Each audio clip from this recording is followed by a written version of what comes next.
Bonjour, bienvenue à la conférence sur le greenwashing. Aujourd'hui, j'aimerais vous apprendre une chose importante à laquelle on va tous se démêler parce qu'il y a tellement d'informations qui circulent dans l'industrie, on est tous mélangés en tant que consommateurs ou consommatrices. Est-ce que c'est vrai que c'est naturel? Est-ce que c'est vrai que c'est bio?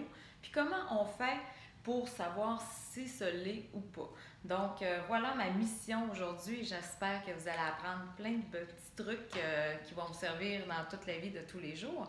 Premièrement, je vais me présenter. Mon nom, c'est Mélissa Harvey, la présidente de Zora Biocosmétiques. Il me fait plaisir aujourd'hui d'être là avec vous. Je vais commencer par vous raconter ma petite histoire parce que moi, en 2003, je suis partie au Maroc avec Oxfam Québec et Alternative à aider des coopérative de femmes berbères. Donc, pendant un an, j'ai construit avec elles des sites Internet, les aider à vendre de l'huile d'argan et j'ai pu voir les vertus extraordinaires que procurait cette huile.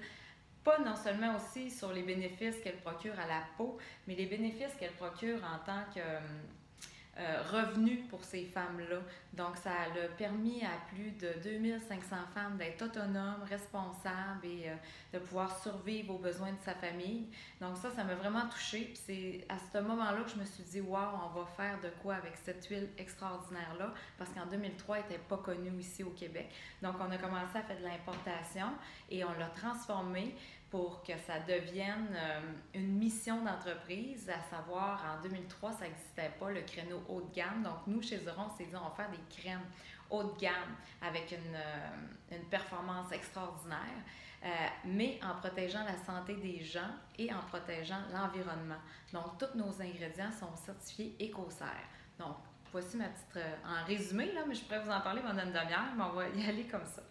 Donc voilà, ça c'est nos coopératives avec lesquelles j'ai travaillé et qu'on travaille encore actuellement.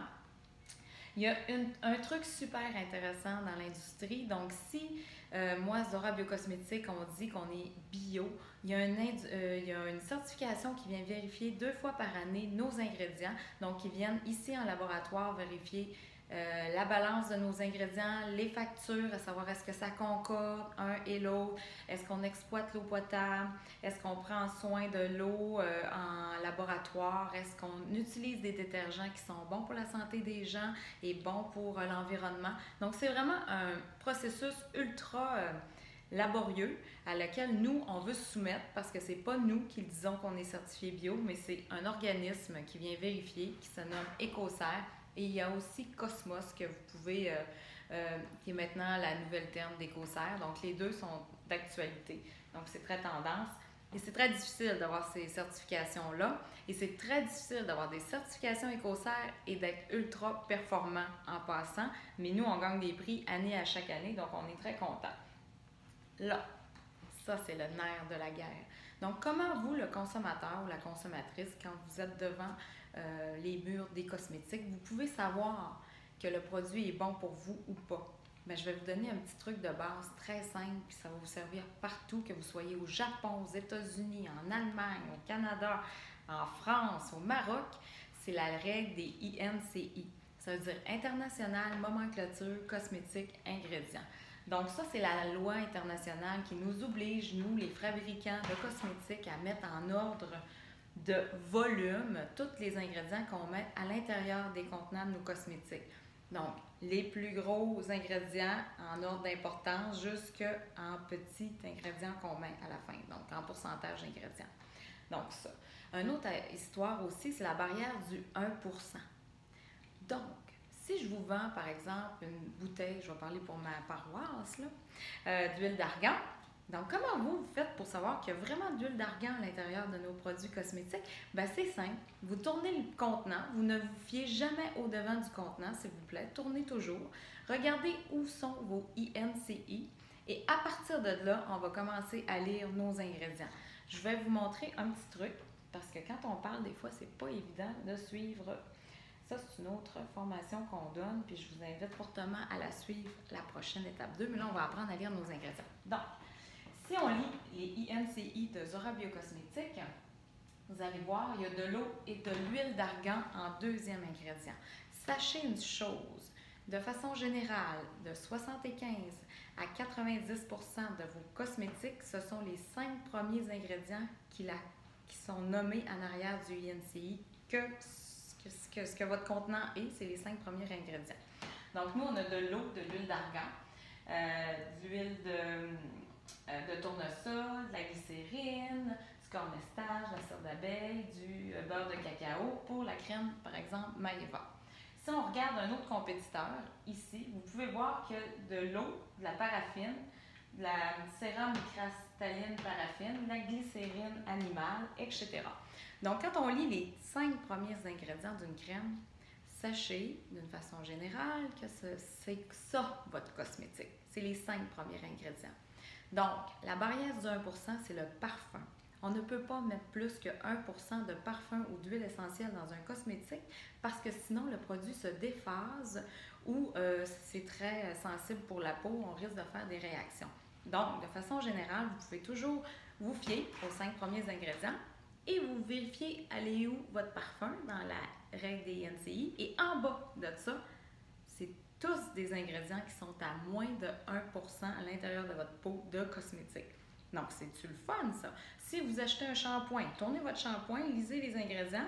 Souvent, de façon générale, les shampoings vont vous dire ils ont du beurre de karité, ils ont de l'huile d'argan. Donc, on lit le parfum et de façon générale, vous allez voir, l'huile d'argan se retrouve en bas du parfum, donc à moins de 1 %. Donc, est-ce que vous avez vraiment acheté un shampoing à l'huile d'argan? La question se pose. Mais c'est le fun de le savoir maintenant. Fait que je suis sûre qu'en tant que consommateur, vous allez prendre cette astuce pour le maintenir et là, aller dans votre pharmacie, lire tous les ingrédients, c'est vraiment le fun.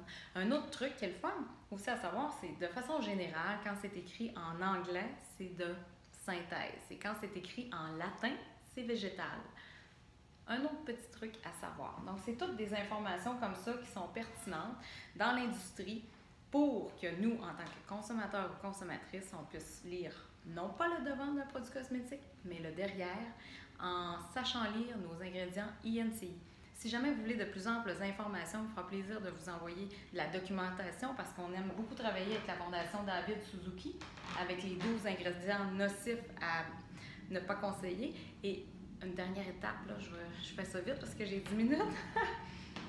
Le méthylisothiazolinone. Donc, le méthylisothiazolinone, s'il vous plaît, si vous avez des petits-enfants à la maison, c'est souvent dans les gels douche, c'est souvent dans les shampoings, c'est un allergène, c'est pas bon pour la nature, c'est pas bon pour l'environnement, c'est vraiment pas bon non plus pour l'être humain parce qu'une personne sur 16 peut faire des réactions à vie, eczéma, psoriasis. Si des fois le cuir chevelu vous gratte, là, ça vous démange, c'est souvent parce que vous avez du méthylisothiazolinone dans votre shampoing. Donc, nous, on n'a pas de shampoing encore chez Zora, mais sachez-le. Donc, s'il vous plaît, lisez les ingrédients, c'est vraiment important. Et c'est David Suzuki qui a fait des recherches là-dessus, sur les 10, les 12, puis là, maintenant, on est rendu à 13 et 14 ingrédients à prescrire dans les cosmétiques. Ça, c'est un autre cours 102 qui m'a fait plaisir de vous parler bientôt. Donc là, comme on est confiné à la maison, si jamais vous aimez jouer au Scrabble, je vous conseille fortement de mettre le mot méthylisothiazolinone dans votre plaquette et vous allez sûrement gagner des millions de points. Donc, sur ceci, j'espère que vous avez appris la barrière du 1 %, qui est le parfum, les 5 premiers ingrédients, la composition de votre INCI, c'est de façon générale 75 à 90 % de votre cosmétique. Et la deuxième, quand c'est écrit en anglais, c'est de synthèse. Quand c'est écrit en latin, c'est de façon générale naturelle. Donc voilà des petits trucs de base là, pour mieux apprendre à lire nos cosmétiques. Merci, bye bye, bonne journée.